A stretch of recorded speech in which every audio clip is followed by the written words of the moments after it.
Trump's Ohio campaign, who had to resign because of this comment, which I think is reflective of the fact that this is not a Trump thing. This is something that is shared among some of his supporters. Take a listen.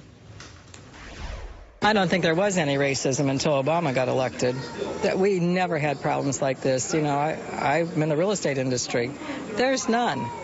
Now, you know, with the people with the guns and shooting up neighborhoods and not being responsible citizens, that's a big change. And I think that's the philosophy that Obama has perpetuated on America. And if you're black and you haven't been successful in the last 50 years, it's your own fault.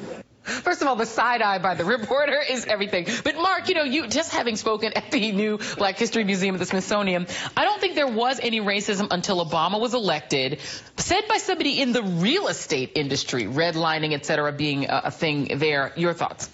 A common meme, a common trope amongst the right wing, they always say that, and they blame African Americans for racism. She said that code word responsibility to her personal responsibility, the same thing. You know, and unfortunately, the Clinton campaign, several in the staff had an epidemic of pneumonia.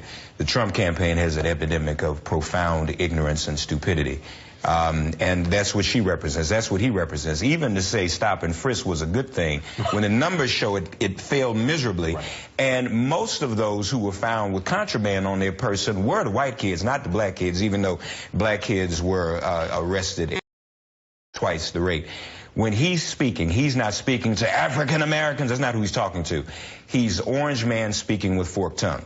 He's trying to appeal to moderate whites, moderate conservatives, to pretend as if he cares for the African American community. But as Tim Wise said, my home, good to see you, Tim. He's also speaking to that alt-right. It's a coded message, because embedded in you have no jobs and no schools, you have nothing going on, is also promoting this pathology that we're failures, we can't be successful, and we're nothing. And Tim, I want to give you the last word on this, because I have had this question of why it does seem that some of the sort of more traditional Republicans, white Republicans, are comfortable being in coalition with people like the alt-right. How can a message to both of those communities kind of work on them equally, and how are they comfortable in the same coalition?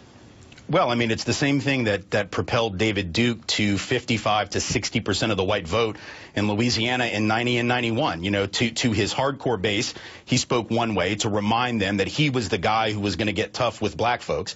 And to the folks he was trying to woo, he said, well, I'm not really a racist anymore. I used to be a racist. He talked in code. That's been the game on the right for a long time, this mix between what Ian Haney Lopez calls dog whistle politics and what Trump has really done, which has been more of a bullhorn. But notice, every solution he has for people of color, quote unquote, and the problems are authoritarian and racist. It is to kick Mexican folk and Mexican American folk out of the country and immigrants out. It is to block Muslim folks, many of whom mostly disproportionately people of color, keep them out of the country, and for black folks to control them with cops and so-called law and order. That is why it is accurate to say that his policies are institutionally racist, regardless of his own heart. People say, well, do you think Donald Trump's racist? You know, here's the thing. I don't know. It's like asking if a drug dealer also uses their own drugs and is an addict. I don't know if he gets high on supply, but I know what he's selling, and that's very obvious. All right, getting that Biggie Smalls reference in. You win, Tim Wise. All right, my guests are going to stick around. I think we're going to keep Tim around for tomorrow, too, for that reference. All right, coming up in our next hour, Ted Cruz jumps on the Trump train just in time for the first debate. I wonder how his wife and his dad, who were dissed by Donald Trump,